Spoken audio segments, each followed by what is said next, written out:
What's up? This is Yelawolf, and you're watching Hot New Hip Hop. Listen.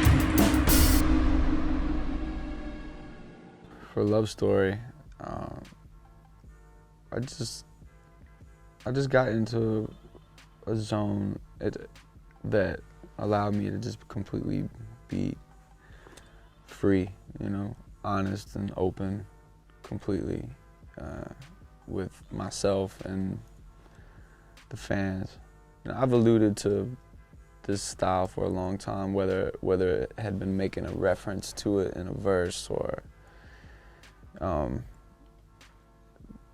you know, the BET Awards with Big Boy wearing a Hank Williams shirt. You know, I've kind of planted seeds about where I was going or heading, because right before Trump Music, I had a full band and I was doing this project called Arena Rap, but it wasn't clicking. It was a little ahead of its time. So we just went and we did Trump Music, and yeah, hey, got me all the way to Shady Records, you know, after that. So, but this album was important to say, all right, we're gonna close the door, and this is artist only. No one is even allowed to have an opinion other than myself. And when I decide I like it or not, then I allow someone else to have an opinion about it that I was working with. So yeah, and it took 5 months to get that first song. I had like 40 ideas before I had a song that I felt like was of the, you know, the caliber. And after that, the album started flowing better. But I'm really proud of it though. I mean, Marshall and I, we just got rid of some people that didn't need to be around. That was it. Yeah, we just cut it out and said, all right, this is how we're gonna do this album. You know, I ducked off to Nashville, Tennessee, and I basically had a residency at Blackbird Studios, and I fully invested myself into it. You know, I didn't rush it, and no one was rushing me to do it. And certain records started happening that we really got excited about, you know. And after I recorded American You, well, actually, American You was like the last of the sessions, like the very last. And then, well, I sent American You to Marshall, and I was like, man, if he digs this, it's a wrap. And he loved it. He actually asked to produce it. So after I knew he was down for a record like that, and that to go that route, man, I knew it was on. You know, I knew that the door just got kicked open. You know, so I actually, after that, I went back and wrote Devil in My Veins. It's the only one that I've produced on the album, but it's just a straight singer-songwriter song. I would hope that someone would actually put the CD in and listen to it front to back, you know? That would be, that's the ideal situation.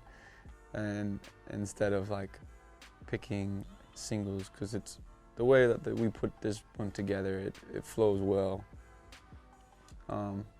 That's how I ride to albums. Marshall's album I listened to driving back and forth from Alabama to Nashville, and that's just the way I enjoy listening to albums, you know. So, but what people take from it, I hope that they just enjoy it, you know.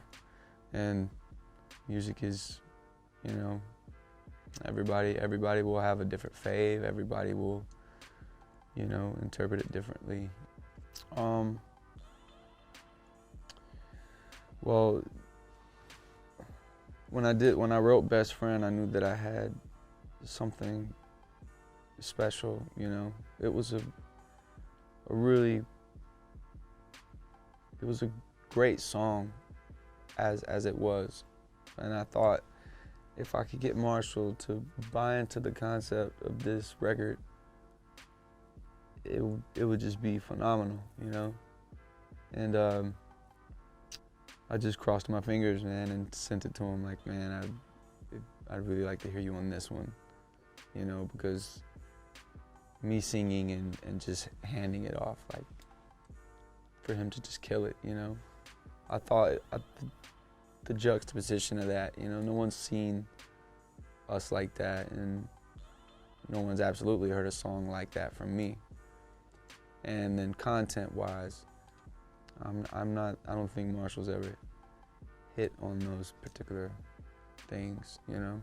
So it was dope, man. I mean, it's the best song I could imagine to have him feature on. And plus, it's a real cool look to have only one feature on an album and it be him. So it just worked out, man. We shot a video for it, actually. So that'll be out really soon. Well, I got like a cultural connection to Sons of Anarchy, you know, because I grew up around motorcycle clubs and I ride Harleys, and so it was just the perfect fit, you know. But the timing, we got really lucky, you know, like right place, right time for that.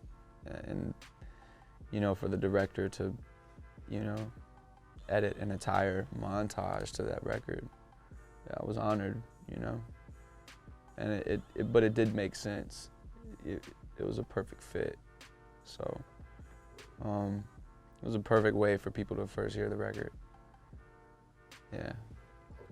Nah, I don't think I would ever consider acting. It's like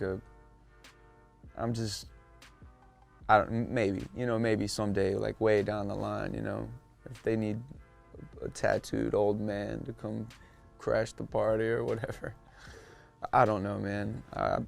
I could see it would have to make perfect sense with my personality, like, or something that like a desperado gangster or something like that. I would like to play something like that, but if, you know, I definitely wouldn't do the, you know, relationship shit, you know. It's not, I wouldn't be into that, but that's on down the line. But other than that, man, Slamerican is, that's my focus outside of music, as far as like projects or just watching that grow, really. I mean, Slamerican is not a label. It's never intended to be a label. It's just it's really just an idea. I mean, there's tattoo artists and you know, professional beer drinkers. Like, it is what you make of it, you know. Like, it doesn't really apply to a certain profession or a music, or Slamerican is just Slamerican, you know.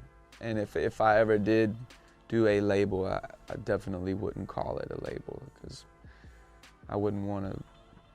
That's just not our style. It's not my style. And like, it'd be more like a house for artists to come do what they do, you know. And that would be pretty much how I would see it happen.